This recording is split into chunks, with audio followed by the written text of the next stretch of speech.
В эфире Абхазского телевидения субботний выпуск новостей с Апшалом. И с вами сегодня я, Эсма Гуланзе. Здравствуйте! Мы расскажем вам о самых значимых событиях этого дня.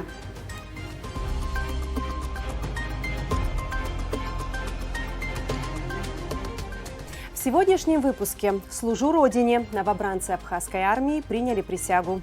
Добрая инициатива помогает тяжелобольным детям. Несколько слов о поэзии, как юная Иланда Джикерба стала популярным чтецом и многое другое.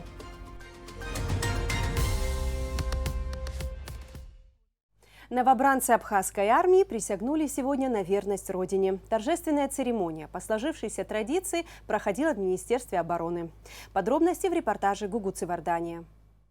В эту дождливую осеннюю субботу на плацу Министерства обороны очень оживленно. Военная форма, аккуратно прикрепленные к ней аксельбанты, белоснежные белые перчатки по случаю торжественного дня, оружие, которое новобранцы Абхазской армии с уверенностью держат в руках. И вот они маршируют, отчеканивая каждый шаг под звучание военного оркестра.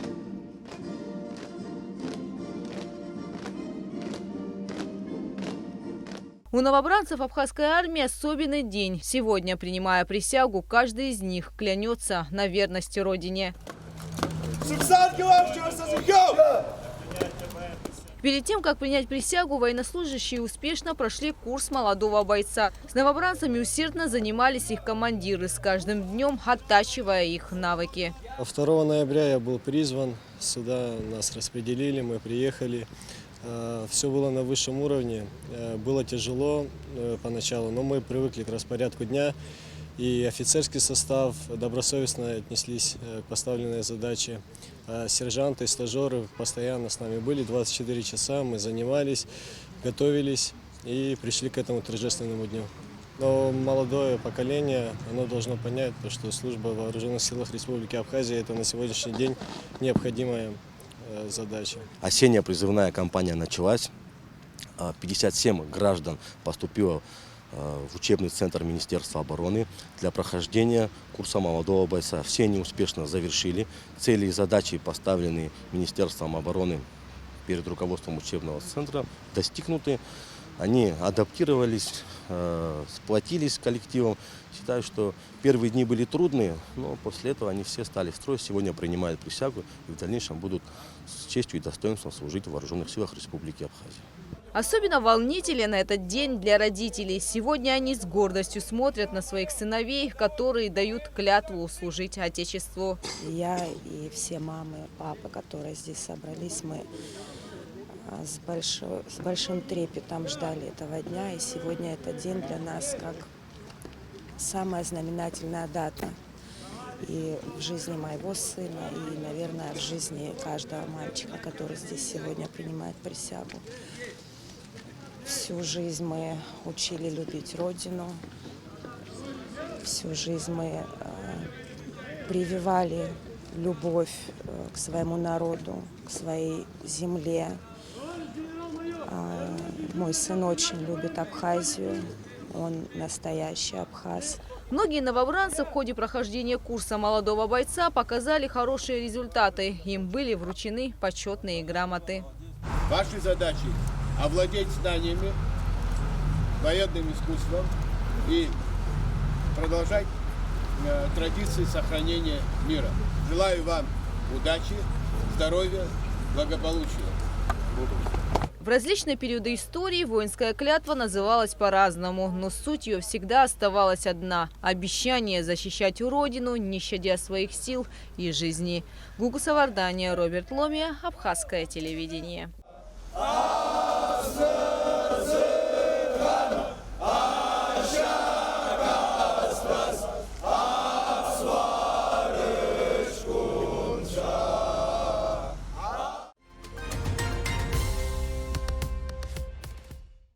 Президент Абхазии Аслан Бжания поздравил патриарха Московского и всея Руси Кирилла с 75-летием. Благородство, неустанное отстаивание христианских ценностей снискали вам заслуженный авторитет по всему миру. В Республике Абхазия благодарны за ту поддержку, которая оказывается с вашей стороны. Говорится в частности в поздравлении главы государства. Аслан Бжания выразил убеждение, что и в дальнейшем отношения двух народов будут развиваться на основе крепких уз дружбы.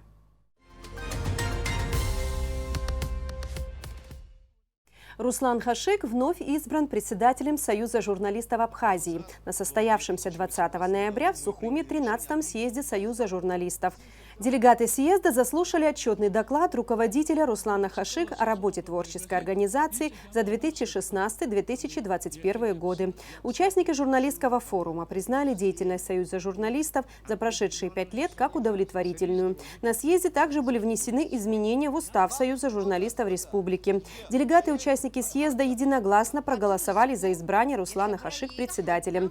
Заместителем председателя избран Зураб Аргун, ответственным секретарем Заира Цвижба. На съезде присутствовало 63 делегата. И они представляют очень разные издания. Государственные, негосударственные, позиционные, провластные, как хотите. Но вот то, что в последнее время журналисты проявляют солидарность, активно участвуют в работе Союза журналистов, это говорит о том, что мы находимся на определенном таком хорошем уровне взаимодействия и понимания в нашей журналистской среде. Было очень много интересных предложений, над которыми Союз журналистов будет работать. Это мы отмечали в своем выступлении. Социальная защита журналистов, юридическая защита журналистов, достойная оплата труда журналистов, независимо в каких органах они работают. Особенно те организации, которые финансируются государственным бюджетом, здесь наряду с другими профессиями, с другими направлениями сфера журналистики низко оплачивается. И вот мы должны этот вопрос ставить перед правительством, перед парламентом.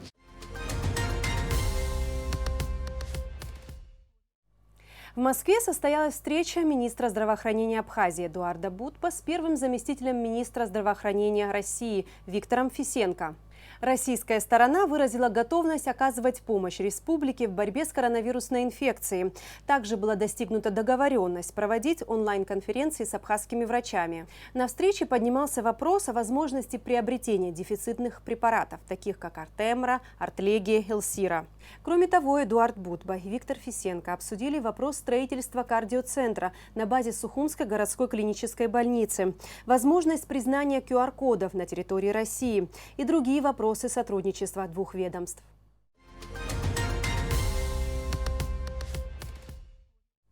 Ежегодно в третий четверг ноября отмечается Международный день отказа от курения. По данным ВОЗ, в мире курят около трети взрослого населения, а это больше миллиарда людей. Негативное влияние курения очевидно, однако бороться с никотиновой зависимостью могут далеко не все. День отказа от курения – отличный для этого повод. Тему продолжит Сария Кварацхелия. 90% людей начинают курить с молодости. В 7-8 классах зависит от табака 5-7% учеников. В 9-10 уже 20%. Исследователи утверждают, что именно молодые курильщики до 18 лет не могут в дальнейшем расстаться с сигаретой до конца жизни. Опрошенные нами молодые люди были уверены, что бросить курить легко. Однако не тут-то было. Как оказалось, далеко не всем удается избавиться от никотиновой зависимости, даже при желании. Зависимость – это самое худшее, что может быть. И нужно вообще сила воли иметь. Если у человека сила воли есть, то есть стержень, да, то, естественно, нужно человеку как-то бросать и так взяться, реально бросить сигареты. Но, опять-таки, очень сложно те, кто курит. Ну, если честно скажу вам правду, я тоже сигареты курю, очень хочу бросить. Пытался бросить? Да, пытался бросить. Было так, что я и месяц где-то не курил. Но потом опять-таки начинал, знаете... Не получается, Не да? получается. Сейчас ты куришь? Сейчас что-то уже начал меньше курить. Желание есть, но не могу пока. Пытались? Было такое? Пытался, бросал, месяц не курил, 2 не курил. Потом опять заново закурил. Вред ничего хорошего не приносит, расходы. И, в общем, для здоровья вредно. Ну, вы курите. Да, я курю. Есть разные стратегии прекращения курения. Например, одним людям достаточно сразу принять решение и больше никогда не возвращаться к вредной привычке. Другим более комфортно бросать курить, постепенно уменьшая количество перекуров или выкуренных сигарет. Третьим важно иметь с собой сигареты на всякий случай, но не прикасаться к ним. Самое главное – не откладывать реализацию решения на долгий срок. Если решили, важно начать действовать в этот же день. 26 ровно. бросил. Не сложно было потом? Очень сложно, даже вас не видел. Ходил туда-сюда, ночью ходил. Я жена говорит, хоть одну покурю. Я сказал нет. Я молодой стал совсем. Серьезно я говорю.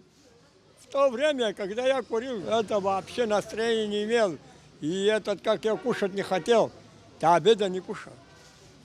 А сейчас хоть 3 часа ночи проснусь, пиво тоже пью. Иногда баловался, за столом кто-то пьет, 1 штуку пью, но сюда, то есть курю, а сюда не беру. Так что курение для здоровья плохо говорят, не курим. Зависимость от табака признана одной из самых распространенных эпидемий, которая стоит с наркоманией и алкоголизмом в одном ряду. Если одни не страшатся этого, то есть и те, кто осознает всю серьезность вреда курения. Желания никакого нету. А ты вот друзьям своим говоришь, вот это вредно, не курите? Тех, которых оценю, само собой. Желаю им хорошее. И что они тебе отвечают? Но о том, что это особого вреда и не несет, как бы. У них одно мнение, у меня другое. Я не курящий, не рекомендую. Нельзя курить вообще, нельзя это. Очень вредно. А вы в молодости курили? Тоже нет. Нет? Вы всегда были против? Да, всегда против я. Я футболист, занимаюсь футболом уже очень давно, и я знаю, что курение это вред, и алкоголь тоже. Вы вообще ни разу не курили, даже не пробовали? Нет. Честно? Честно, я серьезно, нет. Ты не куришь? Да. А твои друзья вокруг курят? Есть некоторые, которые курят. Ну, ты с них пример не берешь, да, Нет, получается? конечно. Курение увеличивает риск развития онкологических заболеваний, хроническим проблемам с щитовидной железой и желудком. Это второй по значимости фактор возникновения ишемической болезни сердца, в том числе инфаркта миокарда. 3-й четверг ноября – повод напомнить об этом. Цель Международного дня отказа от курения – способствовать снижению распространенности табачной зависимости, вовлечению в борьбу против курения всех слоев населения, а также информирование общества о пагубном воздействии табака на здоровье. Сария Кварацхеля, Давид Хашик, Абхазское телевидение.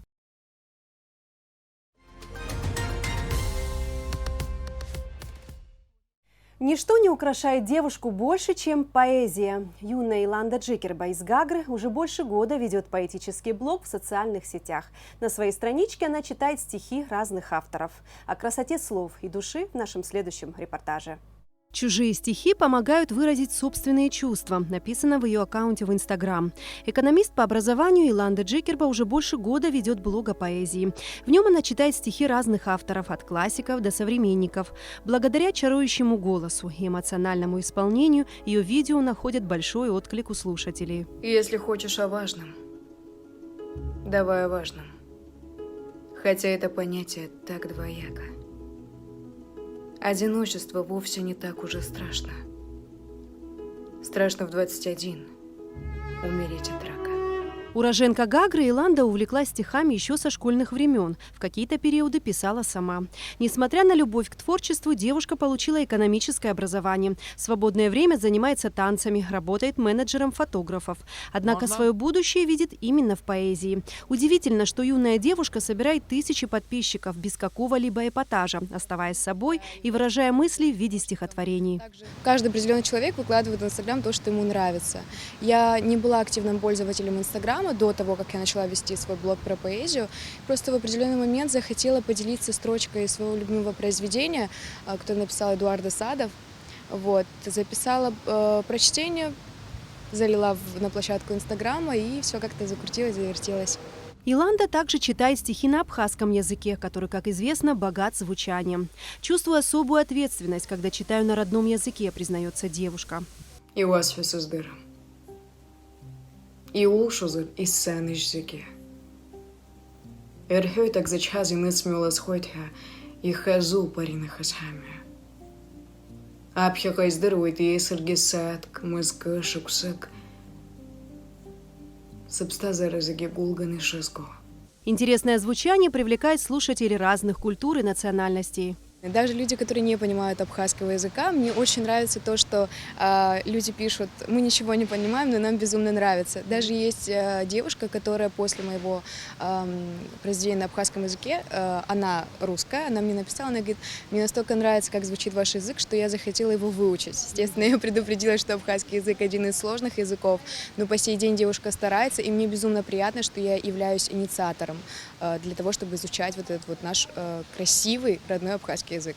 Этим летом Еланда провела вечер поэзии, который собрал молодых поэтов и просто любителей творчества. Вечер стал настоящим праздником души и дал повод к раздумью и обмену мнениями. Однако организовать его юной девушке было непросто. При организации моего вечера мой директор концертный, мы с трудом нашли помещение, мы с трудом нашли аппаратуру для того, чтобы этот вечер провести. Я не думала, что в Абхазии это будет настолько проблематично. Для того, чтобы у молодежи был стимул, я считаю, что у них должна быть поддержка, какое-то определенное развитие в этом направлении. Поэзия – удивительная вещь. Она заставляет нас по-новому смотреть на мир и дает возможность выразить свои чувства. Поэтому не случайно поэзия – это часть нашей жизни, для кого-то незаметная, а для кого-то огромная.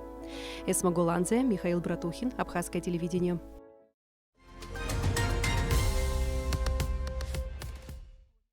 Несколько месяцев назад инициативная группа молодежи объединилась, чтобы помочь тяжело больным детям.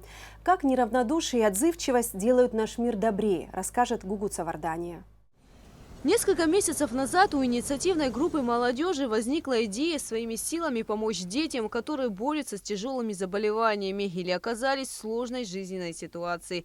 Изначально была создана закрытая группа в телеграм-канале, где благотворители обсуждали план действий, как помочь тому или иному ребенку и собирать средства. Изначально группа состояла из 15 человек, но через некоторое время число молодых людей, желающих поддержать инициативу, увеличилось до 77.